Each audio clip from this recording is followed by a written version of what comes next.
পুঁজিবাজারের সংকট নিরসনে ৩,০০০ কোটি টাকার ঋণ অনুমোদন। উদ্যোগকে ইতিবাচক বললেও সিন্ডিকেটের কালো বেড়ালে সন্দিহান বিনিয়োগকারীরা। ভৈরবের মেঘনা ব্রহ্মপুত্রে মাছ শিকারে দেদারসে নিষিদ্ধ কারেন্ট জালের ব্যবহার। হারিয়ে যাচ্ছে দেশি প্রজাতির মাছ, স্থানীয় জনমনে ক্ষোভ।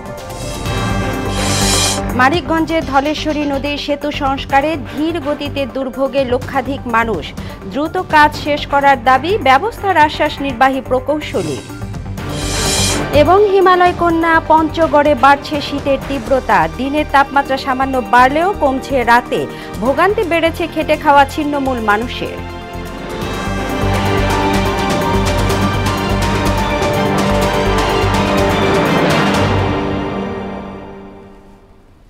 আসসালামু আলাইকুম, সবাইকে মোহনা সংবাদে স্বাগত।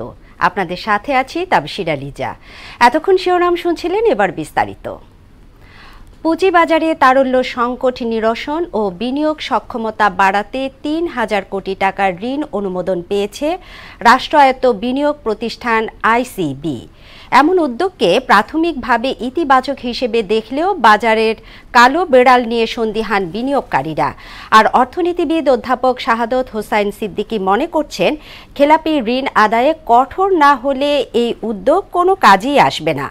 পুঁজিবাজার নিয়ে মনিরুল ইসলামের ৩ পর্ব ধারাবাহিক প্রতিবেদনের প্রথম পৃষ্ঠা আজ। ভগ্নপ্রায় দেশের পুঁজিবাজারে তারল্য প্রবাহ বাড়াতে এরই মধ্যে ৩,০০০ কোটি টাকা ঋণের অনুমোদন দিয়েছে বাংলাদেশ ব্যাংক। বুধবার রাষ্ট্রায়ত্ত বিনিয়োগকারী সংস্থা আইসিবিকে ঋণের অনুমোদন দেয় কেন্দ্রীয় ব্যাংক।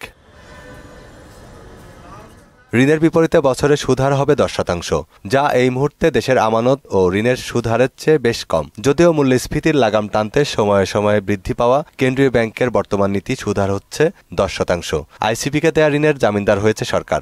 বিগত 16 বছরের দোসররা এখনো গাপটিমারি পড়ে আছে। ওদের কারণে, ওদের সিদ্ধান্তের কারণে আমরা আজকে আমাদের পুরা চালান পানির স্রোতের মতো বেশি চলে যাচ্ছে। ওদের উদ্দেশ্য একটাই ছিল, বাজারে এনে সেখান থেকে পুঁজিটা নিয়ে যাবে। গত 5 আগস্ট সরকারের পতনের পর 4 কার্যদিবস লেনদেন বাড়লেও 14 আগস্টের পর আবার শুরু হয় দরপতন। তাই ঋণ নির্ভরতাই নয়, বরং বাজারের সামগ্রিক গলদে হাত দেওয়ার পরামর্শ দিয়েছেন বিনিয়োগকারীরা। ক্ষমতাচ্যুত হওয়ার পরে কিন্তু 3 দিন 1000 পয়েন্টের কাছাকাছি বাড়ছে। মানুষ কিন্তু আশা ছিল যে মার্কেট হয়তোবা আবার, কিন্তু সে আশা ব্যক্ত করছে। অর্থনীতিবিদ অধ্যাপক শাহাদত বলছেন, ঋণ নির্ভর করে শেয়ার বাজার স্থিতিশীল রাখা সম্ভব নয়। বাংলাদেশের শিল্পায়নটা গড়ে উঠত এই শেয়ার বাজার কেন্দ্রিক, মূলধন সংগ্রহ করতে হচ্ছে শেয়ার বিক্রির মাধ্যমে। কিন্তু আমাদের দেশে বিপরীত চিত্র। কেন? কারণ হচ্ছে আমাদের দেশে সাধারণত শিল্পপতিরা বেশিরভাগই ডেট ড্রিভেন ক্যাপিটাল। তার মানে হচ্ছে আমার ঋণ কেন্দ্রিক মূলধন সেটা হচ্ছে ব্যাংক থেকে। দেশের অর্থনীতিকে বাঁচাতে আর্থিক খাতে সুশাসন ও জবাবদিহি নিশ্চিত করতে হবে বলেও মনে করেন তিনি। সেন্ট্রাল ব্যাংক যদি রিজিড থাকে আইনের প্রতি, যে এগুলা প্রতিপালিত হচ্ছে কিনা সেটা নখদর্পণে রাখা, একইভাবে হচ্ছে যে স্ট্রং একটা মনিটরিং সিস্টেমের মাধ্যমে রাখা। আর বিএসইসি বলছে, বাজারে কমপক্ষে ৩,০০০ কোটি টাকা বিনিয়োগ করলে 2 সপ্তাহের মধ্যেই সুখবর আসবে। একটা অংশ পুঁজিবাজারে বিনিয়োগ করবে এবং আরেকটা অংশ তাদের যে হাই কস্ট ডেপ্ট আছে সেইটা পরিশোধ করবে। এতে করে আইসিবির ফাইন্যান্সিয়াল কস্ট অনেকটাই কমে আসবে এবং তাদের আর্থিক সক্ষমতা অনেক বৃদ্ধি পাবে। এবং এর মাধ্যমে আমরা মনে করি আগামীতে আইসিবি তাদের যে পজিটিভ রোল সেটা আরো বেশি ভালো প্লে করতে পারবে। সামগ্রিক পরিস্থিতি বুঝে ধৈর্য ধারণের আহ্বান জানিয়েছেন পুঁজিবাজার নিয়ন্ত্রক সংস্থার এই মুখপাত্র। বাজারে আগামীতে ভালো কিছু দেখতে পারবো বলে আমাদের প্রত্যাশা। মনিরুল ইসলাম, মোহনা সংবাদ, ঢাকা। নিষিদ্ধ কারেন্ট ও রিং জাল ব্যবহার করে কিশোরগঞ্জের ভৈরবের মেঘনা ও ব্রহ্মপুত্র নদের বিভিন্ন পয়েন্টে নদীতে মাছ শিকার করছে অসাধু জেলেরা। এর ফলে হারিয়ে যাচ্ছে দেশীয় প্রজাতির নানা মাছ। স্থানীয়দের অভিযোগ, নিষিদ্ধ জাল বিক্রেতা এবং মজুতদারীদের বিরুদ্ধে কোনো অভিযান নেওয়া হচ্ছে না। অচিরেই তাদের বিরুদ্ধে আইনগত ব্যবস্থা নেওয়া হবে বলে জানিয়েছেন উপজেলা নির্বাহী অফিসার। জামাল আহমেদের প্রতিবেদন, জানাচ্ছেন আফরিন পপি। নদীর নাব্যতা, পুকুর ও জলাশয় দিন দিন ভরাট হয়ে যাওয়ায় দেশীয় প্রজাতির মাছ বিলুপ্তির পথে। এরই সাথে দীর্ঘদিন ধরে অসাধু ব্যবসায়ীরা মেঘনা, ব্রহ্মপুত্র, কালী, শীতলপাটি নদীতে চায়না রিং ও কারেন্ট জাল ব্যবহার করে প্রজননের মৌসুমে মা মাছ ও ডিম শিকার করছে। এ কারণেই মাছের সংকট দেখা দিচ্ছে। বাজারে গিয়ে হতাশ হচ্ছেন ক্রেতারা। দেশীয় প্রজাতির মাছ রক্ষায় সরকার মৎস্য সুরক্ষা ও সংরক্ষণ আইন করেছেন। ওই আইনের ধারায় কারেন্ট জালের উৎপাদন, বুনন, আমদানি, বাজারজাতকরণ, সংরক্ষণ, বহন ও ব্যবহার নিষিদ্ধ করেছে। রিং জাল দিয়ে দেশ গাং সাফ করে লাগতেছে। এখন আমরা বাজারে গেলে মাছ পাইতেছি না। যে জায়গা থেকে তো এরকম কারেন্ট জাল মনে করেন এই জায়গাতে বন্ধ করে ভালো হইব বেশি। কারেন্ট জাল দিয়ে মাছ মারালে আমরা সুতার জাল দিয়ে মাছ পাই না, আমরা অনেক সমস্যা। পুলিশে অভিযান করে বৈরব বন্ধ করে দেখতে তো আমরা আনতাম না, আর আমরা হইতাম না। প্রশাসনের পক্ষ থেকে আমি চাই অভিযান চালাক বৈরব বাজার গোদামে। সব জেনে দেশীয় মাছ রক্ষা এবং মাছের উৎপাদন বৃদ্ধি করতে অসাধু জেলেদের বিরুদ্ধে ব্যবস্থা নেওয়ার কথা বললেন এই কর্মকর্তা। আমাদের যে জলজ সম্পদ রয়েছে আমাদের এটি সংরক্ষণে কিন্তু মৎস্য বিভাগের সাথে উপজেলা প্রশাসন যৌথভাবে আমরা বেশ কয়েকটি অভিযান চালিয়েছি এবং বর্তমানে কিন্তু আমাদের অভিযান অব্যাহত আছে। আর অবৈধ কারেন্ট জাল ব্যবসায়ীদের বিরুদ্ধে কঠোর ব্যবস্থার আশ্বাস মৎস্য কর্মকর্তার। অবৈধভাবে কারেন্ট জাল এবং চায়না দোয়ারি জাল বিক্রি করতেছে, এই সম্পর্কে আমাদের কাছে তথ্য আসতেছে। তো আমরা খুব তাড়াতাড়ি তাদের বিরুদ্ধে মোবাইল কোর্ট পরিচালনা করবো এবং তাদেরকে আইনের আওতাভুক্ত করব। স্থানীয় বাজারগুলোতে নিষিদ্ধ কারেন্ট ও রিং জাল বিক্রি ও মজুতকারীদের শাস্তির ব্যবস্থা করা গেলে দেশীয় মাছ রক্ষা ও মাছের প্রজনন বৃদ্ধি পাবে। আফরিন পপি, মোহনা সংবাদ। মানিকগঞ্জের ঘিওরে ধলেশ্বরী নদীর উপর সেতু সংস্কারে ধীর গতির ফলে দুর্ভোগ পোহাচ্ছে ৩ ইউনিয়নের লক্ষাধিক বাসিন্দা। প্রকল্পের বেঁধে দেয়া মেয়াদ অনেক আগে শেষ হলেও কাজ সম্পন্ন হয়েছে ৫০%। দুর্ভোগ লাঘবে দ্রুত কাজ শেষ করার দাবি স্থানীয়দের। জেলা নির্বাহী প্রকৌশলী বলেছে ২ মাসের মধ্যে কাজ শেষ করা হবে। শরীফুল ইসলামের প্রতিবেদন, জানাচ্ছেন মোহাম্মদ ওয়ালিউল্লাহ। মানিকগঞ্জের ঘিওর উপজেলার ঢুলন্ডি সিংজুড়ি আঞ্চলিক পাকা সড়কের পেচারকান্দা এলাকায় ধলেশ্বরী নদীর উপর নির্মিত সেতুর সংস্কার চলছে কচ্ছপ গতিতে। ঠিকাদারি প্রতিষ্ঠান মিতু ট্রেডার্সের চলতি বছরের ২০ জুলাইয়ের মধ্যে কাজ শেষ করার কথা থাকলেও এখন পর্যন্ত কাজের অগ্রগতি মাত্র ৫০%। এমন পরিস্থিতিতে বিপাকে পড়েছে সিংজুড়ি পয়লা ও বালিয়াখোড়া ইউনিয়নের শিক্ষার্থী, চাকরিজীবী, কৃষক সহ সাধারণ মানুষ। যানবাহন নিয়ে জেলা সদরে যেতে হচ্ছে ২০ কিলোমিটার ঘুরে। যতটুকু কাজ আছে এটা ৩ মাসে শেষ হওয়ার কথা, কিন্তু ওনারা ইতিমধ্যে ১ বছর ক্রস করে ফেলছে, কিন্তু কাজের কোনো অগ্রগতি নাই। বালিয়াখোড়া দিয়ে আমাকে প্রায় ২০-২৫ কিলোমিটার অতিরিক্ত যেতে হয়, যেটা আমার সময়ের অপচয় হয় এবং অর্থের অপচয় হয়। সেতুর ২ প্রান্তেই রয়েছে স্কুল, কলেজ, হাটবাজার সহ নানা প্রতিষ্ঠান। বর্তমানে কাঠের মই দিয়ে ঝুঁকি নিয়ে পারাপার হতে হয় সবার। এ অবস্থায় দ্রুত সেতুর কাজ শেষ করার তাগিদ দিয়েছেন স্থানীয়রা। ধানের বোঝা, খেরের বোঝা নিতে আমার খুব অসুবিধা হয়। এই যে শস্য অনেকদিন যাবৎ ব্রিজের কাজ চলছে, কিন্তু কাজ দ্রুত অগ্রসর হচ্ছে না। হুন্ডা বা মোটরসাইকেল নিচ দিয়ে নদীর পার দিয়ে পার হচ্ছে, এটা আমাদের জনগণের জন্য খুবই সমস্যা। যত সম্ভব এটার কাজ শেষ চাই। বিষয়টি জেনে এলজিইডি বলেছে ঠিকাদারকে কাজ শেষ করার জন্য তাগিদ দেওয়া হয়েছে। ইতিমধ্যে আমরা ঠিকাদারকে তাগিদ দেওয়ার পরে ঠিকাদার পুনরায় মোবিলাইজেশন হয়েছে, কাজ শুরু হয়েছে। আজকেই একটি স্ল্যাবের ঢালের কাজ চলমান। নতুন একটি ওয়ার্ক প্ল্যান নেওয়া হয়েছে। আমরা আশা করছি যে আগামী ২ মাসের মাঝে ব্রিজের কাজটি সম্পন্ন করে জনগণের চলাচলের জন্য উন্মুক্ত করা যাবে। Program for supporting rural bridge প্রকল্পের আওতায় ২,৫৫,৫৬,০০০ টাকা ব্যয়ে ২৫.৮ মিটার সেতু বৃদ্ধি ও সংস্কারের কাজ হাতে নেয় এলজিইডি। মোহাম্মদ ওয়ালিউল্লাহ, মোহনা সংবাদ।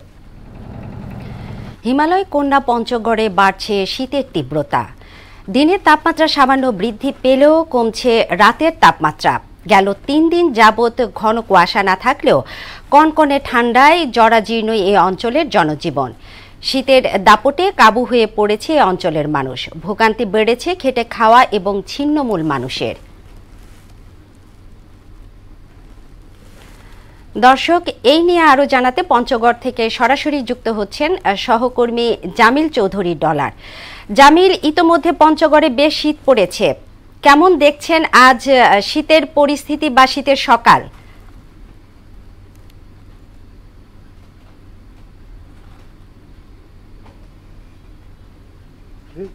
ঘন কুয়াশা কারণে এখানে বিপাকে পড়ে যায় নিম্ন আয়ের মানুষেরা, এবং শীতের কারণে সব থেকে যে দুর্ভোগ পোহাতে হয় এই অঞ্চলের শ্রমিক, নিম্ন আয়ের মানুষ যারা নদীতে পাথর তুলে, চা শ্রমিক এবং যারা কৃষিকাজের সঙ্গে জড়িত, এবং শীতকালীন সবজির সঙ্গে যারা হোটেল শ্রমিক, অটোরিক্সা, ভ্যান চালক, এরা সকলেই এই শীতের কারণে ঘর থেকে বের হতে পারে না সময় মতো এবং কাজে যেতে পারে না। এখানে যে শীতের কারণে এই অঞ্চলের মানুষের আরো বেশি দুর্ভোগ পোহাতে হয়। বয়স্ক এবং শিশুদেরকে আধুনিক সদর হাসপাতালে গিয়ে আমি দেখতে পাই যে বয়স্ক ও শিশু রোগীর সংখ্যা দিন দিন বেড়েই চলছে, এবং ডাক্তাররা বলেছেন বয়স্ক ও শিশুদের প্রতি যত্নশীল হওয়ার জন্য। এবং এর মধ্যে আমাদের এই অঞ্চলের যে শীতের কারণে শীতবস্ত্রর জন্য মানুষ বিভিন্ন সরকারিভাবে এবং বেসরকারিভাবে দাতা সংস্থাদের বিভিন্ন মানুষের দানশীল মানুষ যারা শীতবস্ত্র নিয়ে আসে, মানুষেরা শীতকালীন এই ঠান্ডা নিবারণের জন্য মানুষ তাদের থাকে। এবং আপনাকে বলে রাখি গতকালেও তাপমাত্রা ছিল 11.4 ডিগ্রি সেলসিয়াস এবং আজকে সর্বনিম্ন তাপমাত্রা 11.3 ডিগ্রি সেলসিয়াস। এবং এখানকার এই পরিস্থিতিতে আমরা সাধারণ মানুষ যেটা মনে করে যে এখানে যে বিত্তবান মানুষেরা যদি শীতবস্ত্র দিয়ে এই অঞ্চলের মানুষের কাছে উপকারের জন্য আসে, তা জি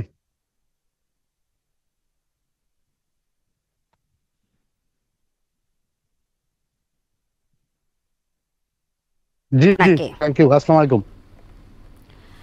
আলু উৎপাদনের অন্যতম শীর্ষ জেলা মুন্সিগঞ্জে শুরু হয়েছে রোপণের মৌসুম। এ সময় আলু বীজ রোপণে ব্যস্ত সময় পার করছেন কৃষকরা। তবে হিমাগার কেন্দ্রিক সিন্ডিকেট আর মধ্যস্বত্বভোগীদের দৌরাত্মে প্রতি কেজি বীজ আলুর দর এখন 550 থেকে 600 টাকা। কৃষকদের অভিযোগ, পর্যাপ্ত আলু বীজ মজুদ সত্ত্বেও মনিটরিংয়ের অভাবে রেকর্ড দরে আলু কিনতে বাধ্য হচ্ছেন তারা। দর্শক, এ বিষয়ে জানাতে মুন্সিগঞ্জ থেকে সরাসরি যুক্ত হচ্ছেন সহকর্মী মোহাম্মদ সুজন। সুজন, মুন্সিগঞ্জে আলুর বীজের বাজার পরিস্থিতি কেমন দেখছেন?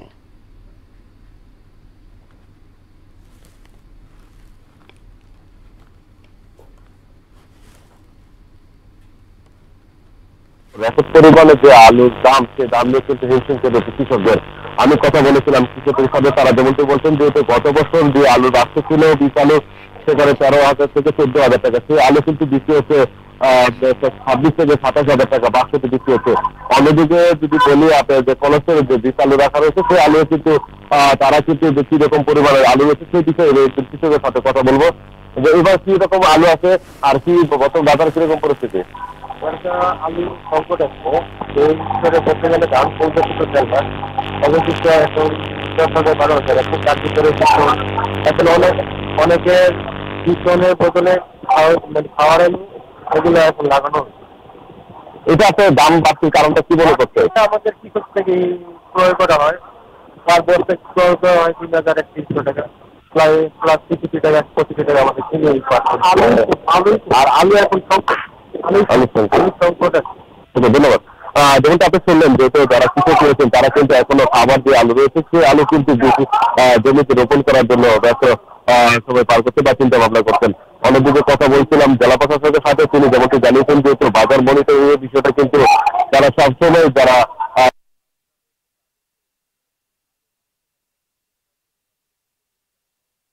তারপরে তারা কিন্তু আলু বাজার নিয়ন্ত্রণে রাখতে পারছেন না, এরকমটা বলছেন। অন্যদিকে যদি কৃষকদের সাথে কথা বলেছে, তারা বলেছেন যেহেতু গত বছর সারের দাম যেখানে ছিল সরকারিভাবে নির্ধারণ করা রয়েছে এই বছর 1,300 টাকা, সেখানে কিন্তু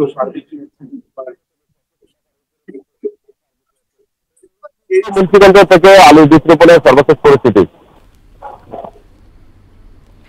ধন্যবাদ সুজন আপনাকে। সবাই ঐক্যবদ্ধ থেকে একটি নির্বাচন যদি আদায় করা না যায় তাহলে বিজয়ের সব অর্জন ধূলিসাৎ হয়ে যাবে বলে মন্তব্য করেছেন বিএনপি আন্তর্জাতিক বিষয়ক সম্পাদক ব্যারিস্টার রুমিন ফারহানা। ব্রাহ্মণবাড়িয়ার সরাইলে বিএনপির একাংশের কর্মী সমাবেশে তিনি এসব কথা বলেন। এদিকে ফরিদপুরে বিএনপির মতবিনিময় সভা ও দোয়া মাহফিলে প্রধান অতিথি হিসেবে অংশ নেন কেন্দ্রীয় কমিটির সাবেক সহসভাপতি মাহবুবুল হাসান ভূঁইয়া পিঙ্কু। তিনি বলেন, বাংলাদেশ সাম্প্রদায়িক সম্প্রীতির অনন্য নজিরের একটি দেশ। একটি গোষ্ঠী এটাকে নস্যাৎ করার জন্য নেমেছে। তাদের বিরুদ্ধে সবাইকে রুখে দাঁড়ানোর আহ্বান জানান তিনি। দর্শক, এরই সাথে শেষ করব মোহনা সংবাদ। তবে যাবার আগে শিরোনামগুলো আরও একবার।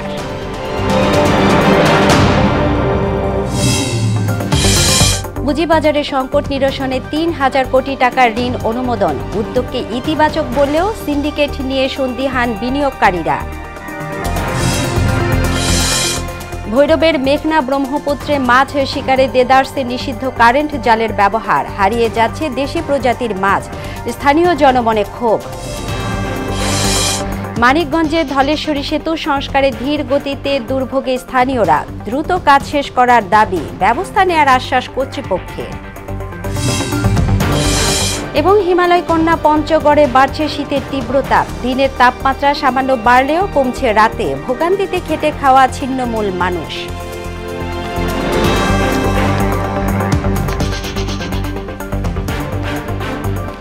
এই ছিল মোহনা সংবাদে। পরবর্তী সংবাদ দুপুর ১টায় দেখার আমন্ত্রণ রইল। এর আগে সংবাদ এক নজরে দেখবেন দুপুর ১২টায়। মোহনার সবশেষ খবর জানতে ভিজিট করুন www.mohana.tv। সংবাদ দেখতে পারেন ফেসবুক ও ইউটিউবেও। এতক্ষণ সঙ্গে থাকার জন্য ধন্যবাদ।